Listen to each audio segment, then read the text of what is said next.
Le banana bread. Une recette enfantine, tendre et savoureuse. Calvin et Chris ont doublé les quantités. Moi, je te donne les quantités de base, à toi de faire des mathématiques. Tout d'abord, ajoute 120 g de sucre roux, surtout si t'es roux. Ensuite, rajoute 110 g de beurre. Nous, on n'en avait pas. Chris a rajouté 110 g d'huile. Tu vas pouvoir ensuite ajouter 2 œufs entiers. Chris vérifie, tout se passe bien. Ok, à son tour. Ajoute du sucre vanillé. Mais si tu n'en as pas, ajoute alors de la vanille liquide ou de la vanille fraîche. Vient ensuite le moment de mélanger.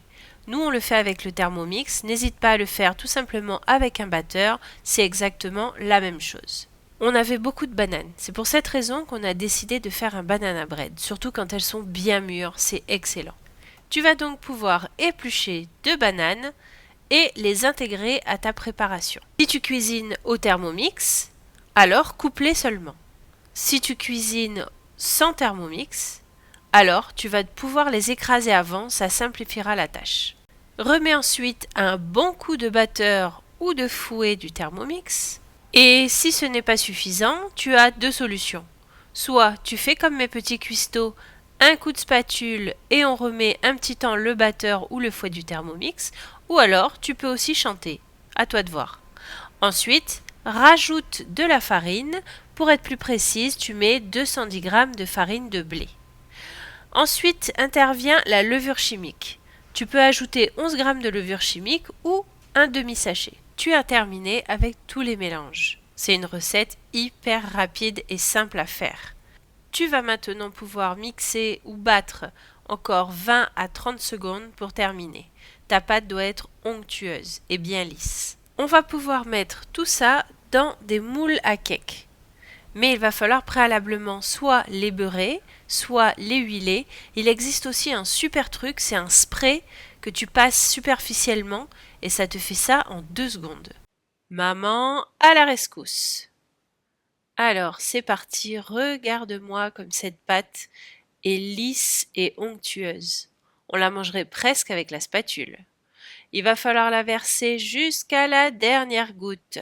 Pas de perte, allez, allez, hop, hop, hop, jusqu'à la dernière goutte. Alors, maintenant, Calvin passe à la décoration du gâteau. Il va prendre les 2 autres bananes, les couper en 2 et les mettre côté intérieur vers le dessus. Pour la décoration, il faut qu'on voit l'intérieur de la banane. Ça sera magnifique une fois cuit. Le four est bien chaud, il est à 180 degrés ou thermostat 6, en fonction des réglages de ton four bien évidemment. Donc on va enfourner. Attention, petite mesure de précaution, les enfants sont au four, mais sous la supervision d'un adulte. Attention aux brûlures, c'est pas parce que papa est pompier qu'on fait n'importe quoi. Laisse cuire ton gâteau pendant 45 minutes. Pendant ce temps-là, tu n'as plus qu'à ranger tout le bazar que tu as pu mettre dans ta cuisine, faire ta vaisselle, nettoyer les plans de travail. Et pendant ce temps-là, profite pour chanter, jouer à des jeux de société, faire ton ménage ou tes devoirs en fonction de ton âge. Et profite de l'odeur qui se dégage du four, qui éveille tes papilles, tous tes sens. Tu vas pouvoir enfin te régaler. Regarde-moi ce gâteau comme il est magnifique. Alors, bonne dégustation, bon moment en cuisine et n'oublie pas de liker et de commenter.